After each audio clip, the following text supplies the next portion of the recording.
Welcome to the Sales Influence Podcast, where we talk about finding the why in how people buy. I'm your host, Victor Antonio. Thank you for joining me today. Today, I want to talk about, I don't know what to title this, and I'll title it after I'm done with the podcast, obviously, but I came across an interesting statement.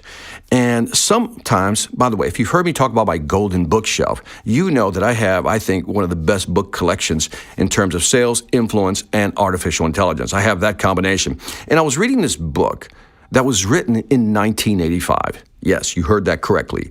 1985. It is called The Greatest Management Principle in the World. Now, upon hearing that title for the first time, you're like, okay, this sounds a little superfluous, right? In the world? The Greatest Management Principle in the World, written by Dr. Michael LeBeau. Now, Dr. Michael LeBeau, in The Greatest Management Principle in the World, wrote this book, and I'm explaining what the Greatest Management Principle is in just a second here, but go back to some of these old school books once in a while. I think they're worth your time. This one I would highly recommend that you pick up, especially if you're in management or you have to manage salespeople. Now, in there, LeBeau says something that was really interesting. When it comes to monitoring people, or monitoring performance, he says, measure output, not activities. Measure output, not activities. Now, I thought that was an interesting, statement. Now, remember, the book was written in 1985. Measure output, not activity. In other words, measure results. Don't worry about the activity. Don't micromanage people. Manage the results. Manage the outcome, right? And upon hearing that the first time, I go, yeah, that's a great line, right? Manage the output, manage results, not the activities. Don't micromanage people, just manage the results. For example, when I manage a sales team, what do? I measure the output, right? That's what I'm looking for. I'm measuring the results. Are you hitting your monthly number? Are you hitting your quarterly number, right? That's what you do. But then I thought about it more deeply, and I go, well, that's okay, but you also have to, I believe in today's world, I would reverse that. I would say measure activities so you'll guarantee the result. Now, see how I flipped that? I say measure the activity. Measure, if not manage the activities, in order to guarantee the output. See, in the book, LeBeau is saying, look, you just need to monitor the output, right, and not the activities. And I know where he's going with this. He's basically saying don't micromanage people. And in an ideal world, that totally makes sense. But what happens when you're not getting the output you want? Now, you have to go in there and look at the activities. What are people doing on a day-to-day basis? So when things are going well, measure the output, not the activities. But when things are not going well, it's almost like you have to flip the equation. Now you have to measure the activity, monitor the activity to guarantee the output. And what do I mean by that? If you're in sales, how do you measure your activities? See, we all have to do activities in order to generate sales. For example, we have to make some cold calls, right? We have to make cold calls. So do you monitor, if not measure, how many cold calls are you making? See, if you're a manager, one of the things I would want to do is look at my sales team and I'll ask questions like this. How many calls are they making a week or a day, right? How many calls are they making every day? And then I would ask another question. How many calls are actually leading to a meeting? In other words, what's my call to meeting ratio? If I make 100 calls, how many meetings do I get? 100 calls? How many meetings do I get? Is it 100 to 1, 100 to 2? 100 calls gives me 1 meeting, 100 calls gives me 2 meetings. So 1, I would measure the number of calls being made. Number 2, I would measure the number of calls and then how many meetings I'm actually getting. And then you can actually say, well, I can also measure, based on the number of meetings that you've had with the customer, how many deals were you able to close? So there's all these things you can measure. You can measure the number of people in the pipeline. How many active accounts do we have in the pipeline? What's the average deal size? What's the close rate? Right? What's your sales cycle? How long is it taking you to close these deals? These are activities that can be measured.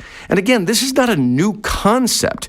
I mean, this was introduced way back in, I'll say, the 40s and the 50s. Frank Bettger had a book, I believe it's called How I Raised Myself from Failure to Success.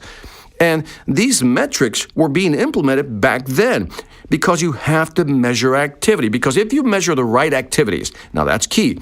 If you measure the right activities, then if you're doing the right things, then you're almost assured that you're going to get the results you want. So again, when things are going well, Great. Let's monitor the output, the results, not the activities. Let's not micromanage people. But as soon as you're not hitting that number, you almost have to flip it. So you almost go from, let's look at the dashboard. The dashboard says, what is the output, right? We don't need to micromanage. Let's just look at dashboards. And if you know what I mean by a dashboard, you're looking at high-level key performance indicators or metrics, for example, like sales, monthly sales, new clients, things like that. That's high-level dashboard stuff, right? So you can monitor those high-level numbers without micromanaging people. But as soon as one of these numbers on your dashboard, for example, revenue per month, isn't what you're looking for, then you have to kind of zoom in and do a diagnostic and actually look at what activities are being done or what's not being done.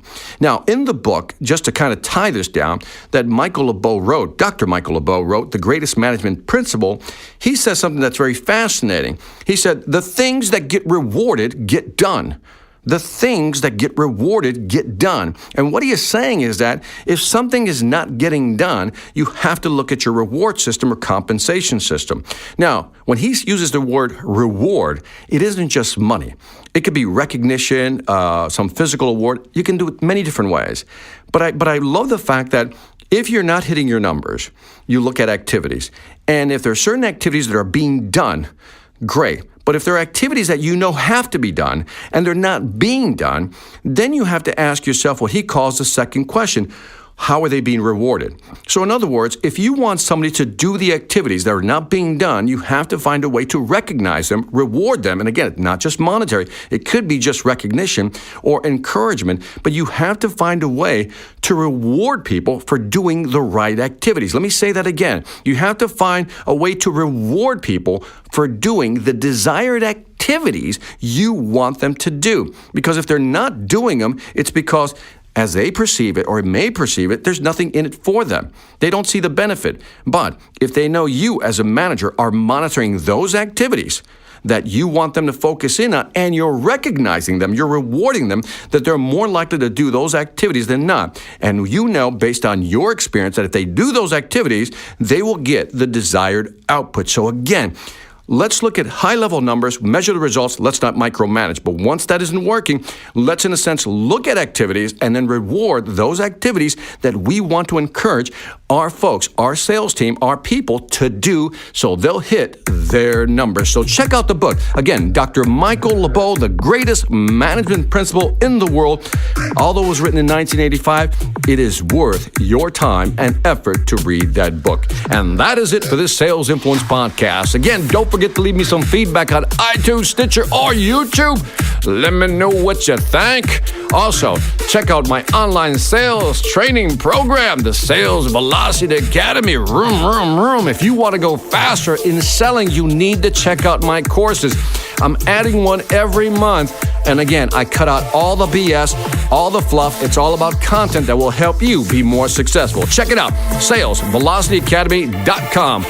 Lastly, I want to thank you for listening. This is Victor Antonio, always reminding you, selling ain't hard when you know how. Take care.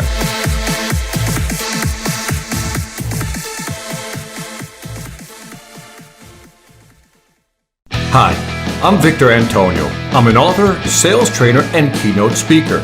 I'm often asked, what makes a great speaker? Is it someone who delivers real content that the audience can use? Is it someone who engages the audience so they're part of the learning experience? Or is it someone who can motivate an audience to push them beyond their comfort zone and discover new abilities? The answer is yes.